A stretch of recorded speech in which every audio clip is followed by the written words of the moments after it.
Joining in right now, we have Anand Agarwal. He's the Group CEO at Sterlite Technologies. Good morning and welcome to the show. Congratulations on this new order win from Bharti. Let's get all the details, how big it is, how much revenues you're going to garner and over what time period and what margins are you working with? Yeah, good morning. This is a key order essentially for us to provide end-to-end products and services to Airtel. We have over time created a full portfolio which includes the entire end-to-end optical fiber products, which is called Opticon as a solution. And then we have this Lead 360 services. For Airtel, we are going to be doing their entire sort of rollout for their for 10 circles. And for competitive reasons, I cannot tell you the value and the margins clearly, but it is going to be a significant enough order in terms of, and it will be a good part of what we do in terms of revenues for the current year as well as next year.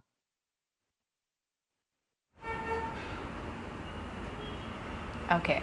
So that's fairly encouraging for the company. So can you tell us if there are any other orders or what the order looks like from other major telecom companies? Is there anything on the anvil and what your target is working with for the year? Sure. So overall, the order book, we are seeing a great degree of activity that is happening globally for us. In terms of products, we are seeing different kind of engagements happening at global levels for multi-year kind of products. And for services, till date, we were focused mostly on India, and that too for defense as well as rural rollout.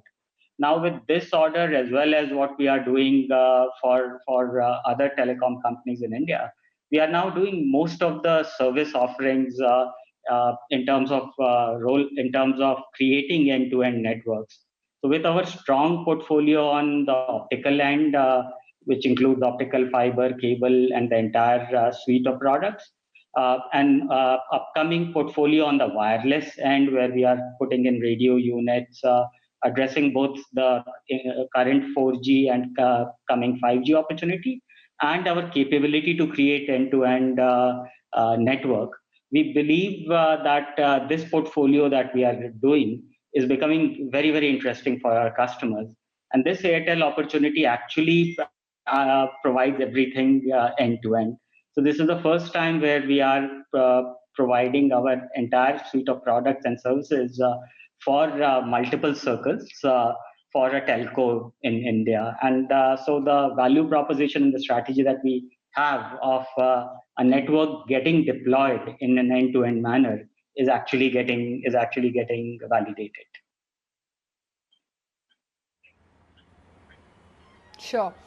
Anand, morning. I understand you can't give us specific numbers and margins and revenues, but give us some visibility on what this Bharti order really means for the company's financials.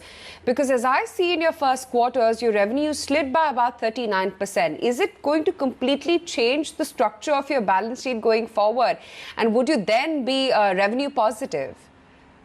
In terms of what we saw in Q1 was essentially, as you all know, was due to shutdowns and rather than due to an order book. I would say for H2, this order would mean a good part, maybe of the order of 10 to 12% of our revenues for H2 of this year.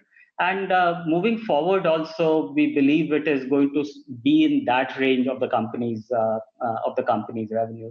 So it is significant from that perspective that it would be between a single-digit to double-digit number of STL's revenues, and it is going to come in terms of. So we have signed more like a frame contract, and the orders would keep coming as we start performing. So the current order is largely for the next 4 to 6 months, with the provision that this keeps getting repeated as we start performing. Good to hear that, and that seems like a significant order win then.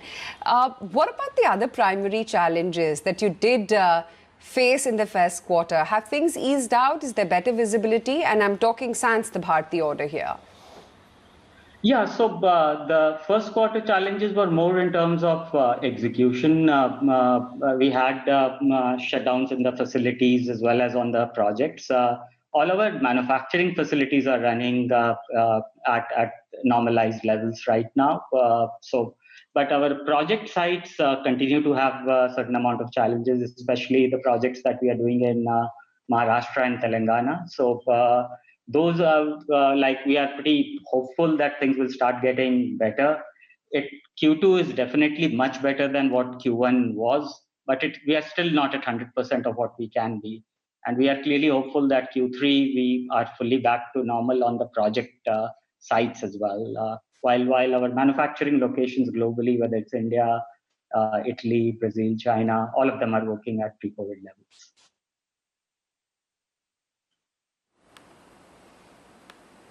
Okay, sure. Mr. Agarwal, let's talk about, global fiber prices. They've corrected as well. How do you plan to protect realizations going forward? And also, can you offer differentiated value-added services perhaps? Is that something that you've looked at with less competition, better tech, all, pointing towards higher realizations? Absolutely. So this fiber price correction has been happening for the last 4-5 quarters. The good part right now is that the volume is increasing at a global level. For the H2 2020, the volume is going to be higher than what it was in H2 2019 at a global level. So with this volume increase, we believe that at least the prices of the normalized product gets stable if it doesn't start increasing. The second part is clearly on the value-added front, the products that we do, and that's why our realization and our margins have been protected, and it hasn't gotten to the level which people have reported in like fringe markets, like for certain contracts and spot ordering. So our entire value proposition is one on the product and take it to more value-added products. Our revenues are more coming from Europe, from Middle East, and from India. And the third part is increasingly offer everything as end-to-end value created services. And this current order actually validates this. This is for value-added products with end-to-end services for premier telco in the country. Sure. Okay, fair enough. And so on, in terms of demand as well, growth avenues and profitable niches in fiber, if you could just talk us through that, given what we've seen in the last 6 months going forward now, where do you see more of the growth opportunities? So what we are seeing is clearly everywhere that the digital network creation is getting accelerated, and we are seeing that in a major way within Europe, that there is a great degree of focus, great degree of forays, as well as a lot of alternate capital, like private equity capital, getting into the sector. And that's where we are seeing a great degree of demand creation. At the same time, what happens is so while we are seeing a good degree of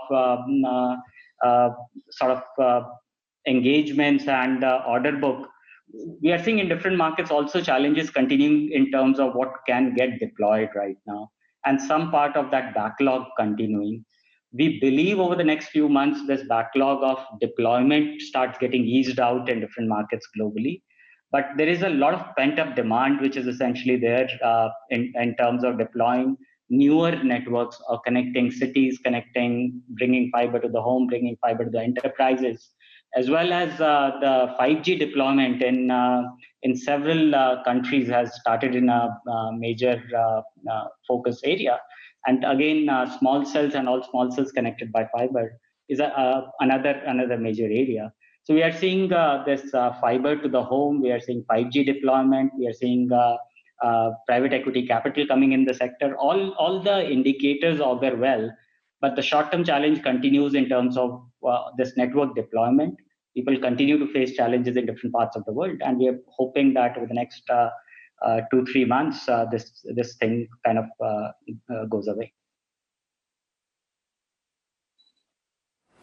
All right, we'll leave it there this morning. Thanks so much for joining us, and good speaking with you and touching base on all the events as they unfold.